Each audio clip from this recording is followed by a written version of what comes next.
When I first came to Canada for exchange, things were just so fresh, right? Like the roads, the mountains, the houses, just everything. And aside from being away from friends and family, being away from the busyness of Hong Kong was just so good for my mental health. Okay, 2 months in, I managed to learn how to acquire a similar type of stress in a beautiful environment. Like the environment definitely helps, but just because you're somewhere better doesn't mean your core issues are gonna go away, you know? And I'll be honest, in the past 2 weeks, it just kind of feels like I'll wake up and go right back to sleep again. Like even during the day, it's almost like I'm living through a shell. Like time just flies so quickly and things just happen. Like I'll know what's going on, but I won't fully be there for what's going on, if that makes sense. And I think in other words, things just did not seem real. So there was this one random day, right? No classes, no commitments, no close deadlines whatsoever. So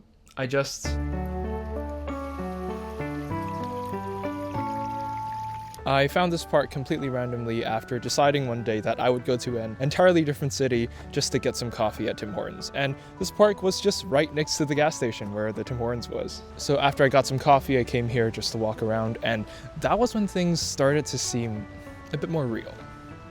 Okay, so the general consensus to feel better and to feel more present in the moment is to what? Is to slow down. That's what people say all the time. But if you break apart the concept of slowing down and why it works, and you discover the layers of multitudes of things that it encompasses, you'll just have a whole new appreciation for what it means and what it looks like to slow down and to feel. I think ultimately you want to slow down to feel. So let's talk about that. Okay, so what does slowing down encompass? I think at its most basic level, it means to not have anything that pings you. So no phones, no laptops, no earbuds, nothing. Because when we say that life doesn't feel real, we're not saying that we cannot see life, we're saying that life has no texture. Now, what's texture? That's texture. Okay, but why is texture so important? Now, there are real things and there are non-real things. Non-real things are like things on your phone, for example. These things are by all means not real. Or thoughts, things in your mind, topics, worries, emotions, all of that stuff. But texture, that's the real stuff. It's what connects you to the real things. For example, this is texture. The air is texture. My voice through your ears, that is texture. And the thing is, we need to know how to use texture. Now, this is gonna sound really weird, but the reason why I make such a clear distinction of the real and the non-real is because I think in life, when things don't feel that real, it's due to an imbalance within us between the real and the non-real. Let me explain. So let's say that this is your mind's eye. It's the thing in your mind that sees everything that's happening, both in reality and also just in your head. And this is the real stuff. Things in real life, events in the present moment, the texture of current visual and auditory realities, basically everything that's real. Now, this is your mind's stuff, and they can be good or bad, but it's just not really real. It's in your mind, and they can be emotions or memories or topics that you're pondering about, and they could get in the way of the real stuff like this.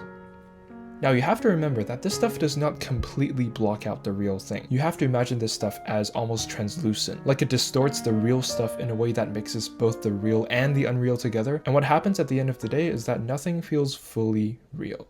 Hi, welcome back to The Real. Now, obviously, coming out here, things felt more real for me, but in the background, two things were happening at the same time.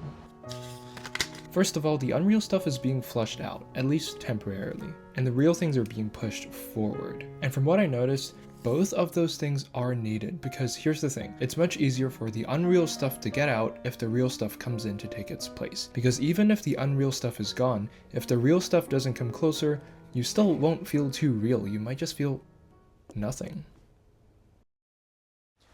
So that's the billion-dollar question. How do you pull the real closer to you? Now, the cool thing is, I think everybody has the ability to pull the real closer to them. It could be drawing, listening to music, mountain biking, singing, kicking rocks, playing with water in the bathtub. The whole point of these things is that it needs to allow you to interact very closely with the texture of something. And here's the thing, that texture needs to be something that you're naturally comfortable with, or at least something that you're willing to let seep into your mind. In other words, it has to be something you like. Now, not only should this thing bring you closer to a texture, but it should also bring you further away from yourself. I see a lot of people, including myself, do this all the time. It's like, once you feel like there's a problem, you just want to crack open your mind, dive into it, analyze everything, and just fix whatever is wrong, process everything, right? You want to kick open the doors and like see what's wrong, see what's like messing everything up and resolve it. And genuinely, I don't think that's how we should do things all the time.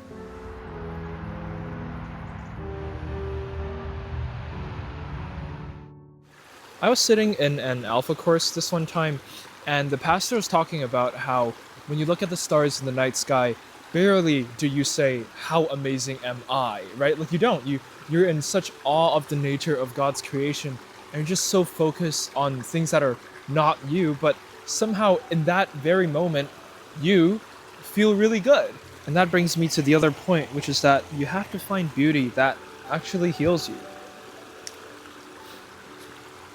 I've seen so many people walk towards the wrong things when they feel like life doesn't feel real anymore. The wrong stimulants, the wrong activities, the wrong people. And I think that's just not helpful. So not only do you have to find things that have texture, that take you further away from yourself, but you also have to find something that is genuinely good. And that's why I think healing can be so fun, because when you feel like things are not real anymore and you just feel kind of numb, it means that you just haven't had enough fun. This really isn't a problem you have to solve, it's a beauty you have to engage with.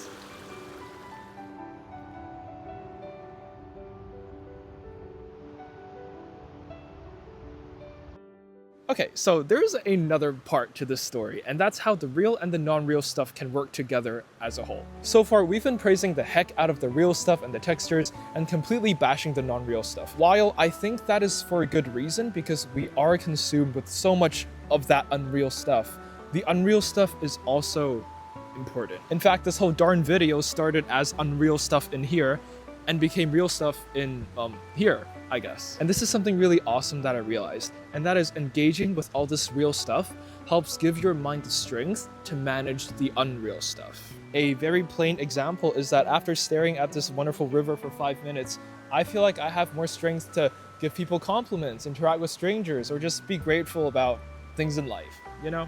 The real and the unreal stuff are meant to work together. It's like one pouring into another, and then into another, and then into another, or something.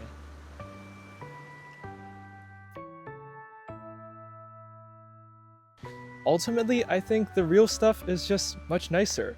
I can sit around and meditate and imagine things all day, but nothing really beats smacking the heck out of someone that I love. And there are just so many layers to the slowing down thing that we can explore and peel apart, but I really think that this is a start. If you're watching this, just see this as an invitation to go out there and get something real, because life is so darn beautiful for a good reason. I know that sometimes life can feel so hopeless and meaningless and numb, but if you really want that meaning to come back in, first you need to open up yourself to it, and secondly, you just have to give it time to slowly walk back in.